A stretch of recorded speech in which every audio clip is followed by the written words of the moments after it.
I live in New York City, one of the most diverse cities in the world. When it comes to Asian food, you can find almost every type of cuisine here. However, when I was looking for Hmong food, I couldn't find any. Growing up, I've never heard anyone talk about the Hmong people. I'm not familiar with the culture, I'm not familiar with the food, until I met a Hmong friend from Minnesota. I began diving into their history and culture, and discovered a long history of rebellion and epic migration, stretching from China to Southeast Asia and eventually to the US. In this video, I'm going to talk about who the Hmong are, how they came to the US, and why I couldn't find Hmong food in New York City, all through the lens of Hmong cuisine. So let's dive in. People who are familiar with Hmong culture might associate Hmong food with Laotian food or Thai food such as papaya salad or sticky rice. This is because Laos and the border between Thailand and Laos are where the Hmong people resided before it migrated to the US. However, the Hmong household food is simple and healthy, often using a variety of herbs and leafy vegetables from the garden. It is often boiled and soupy. It actually sounds a bit similar to the food I had growing up in a Chinese household. The Hmong are an ancient people who have existed and lived for over 4,000 years.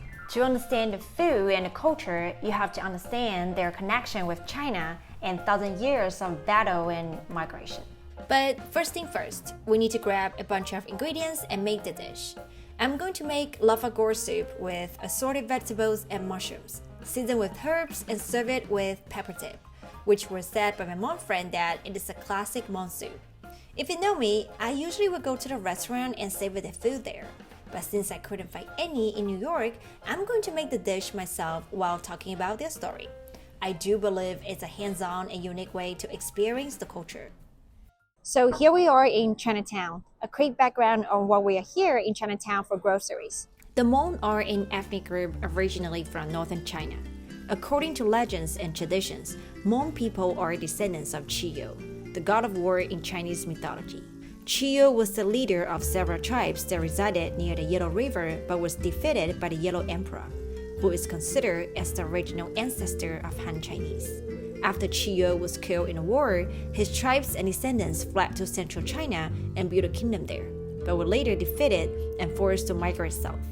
For hundreds of years, conflicts and wars constantly happened between the Hmong people and Imperial China. Every time they lost, they migrated. Since they had lived in the hilly regions of China for thousands of years, many of the ingredients and herbs they use are associated with the region. And the cooking method is simple and natural, such as boiling and steaming for vegetables and grilling for meat. The Chinatown located in Manhattan is a good place to do groceries for Hmong food because not only can you find Chinese vegetables, herbs, and sauces here, but also Vietnamese and Thai. Starting from the 18th century, the Hmong people migrated to Southeast Asia, and that was the time when they identified themselves as different from those who remained in China. Obviously, the food was reshaped by Thai, Laos, and Vietnamese, so I'm gonna pause here a bit and go get my groceries. I'll be right back. The soup I'm going to make uses lafagor that is native to East Asia. It's a type of squash, high in fiber and vitamin, has a subtle sweetness and a smooth texture.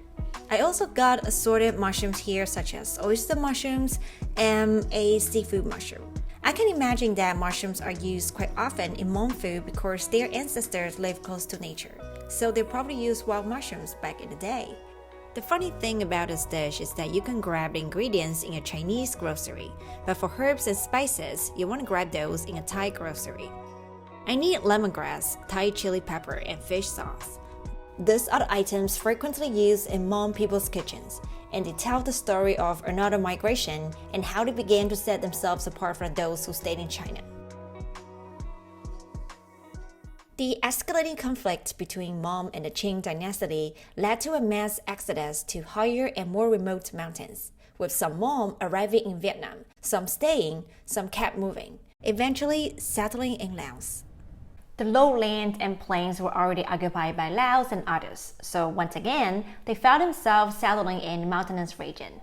As a result, despite a long history, the eating habits and lifestyle haven't changed that much. That's why the soup we are making today is easy to prepare, super healthy, but surprisingly good. I'm using chicken stock as the base, then adding the mushrooms for the rich umami flavor before adding the lafagor. Honestly, when I saw this simple recipe, I thought it was going to taste plain and didn't expect much. But after adding a secret homemade blend, it just tasted so much better. After settling in Laos, the Hmong people start using the local herbs, ingredients, and cooking method. I mean, who could resist those that can make your food taste better?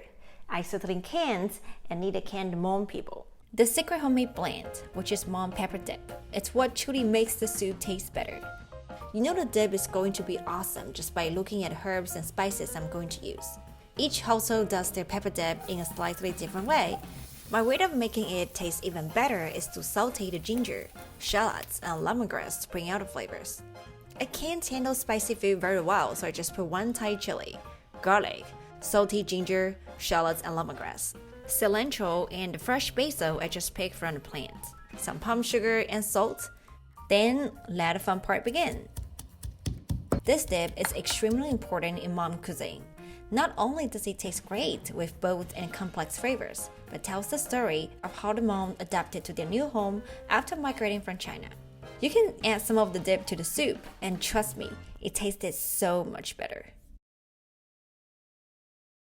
You may wonder, why did I go to a Thai grocery if the Hmong people live in Laos? First of all, Laos ingredients and herbs are pretty similar to Thai's, so if you don't have an access to your local Hmong or Laos market, you can always go to a Thai supermarket to find the ingredients and herbs you want. There was indeed a wave of migration seeking refuge from Laos to Thailand around 1975.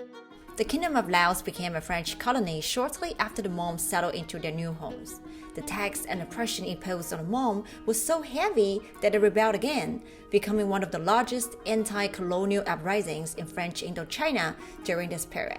As a result, the Hmong won autonomy, gained political status, and became citizens of Laos. However, the stability didn't last long.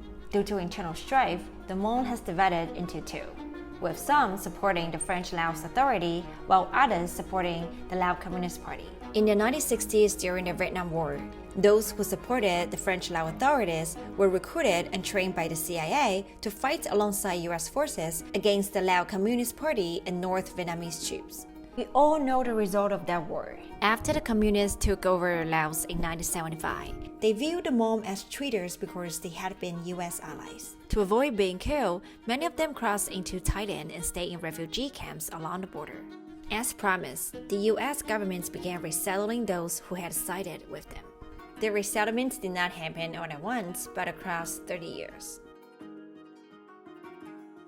There are a few reasons why we don't see Hmong cuisine here in New York. It is highly competitive here because we have so many restaurants. So you really have to be very creative in order to capture the taste bud of picky eaters of New York City. Also because of constant migration and a historically isolated and primitive lifestyle, the cooking methods have remained simple, which limits the development and evolution of their cuisine. But I've heard that chef Ye Van has opened a Hmong restaurant in Minnesota by recreating Hmong food and taking it to a new level. I'll be excited to try if I visit Minnesota, or he opens one in New York City one day. For the Hmong, life in the US wasn't easy in the beginning due to the huge contrast in lifestyle.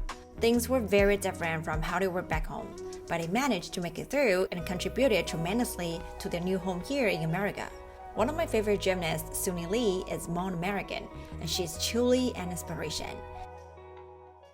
If you like my video, don't forget to subscribe to the channel and don't forget to stay tuned for the next one. I hope to see you there soon.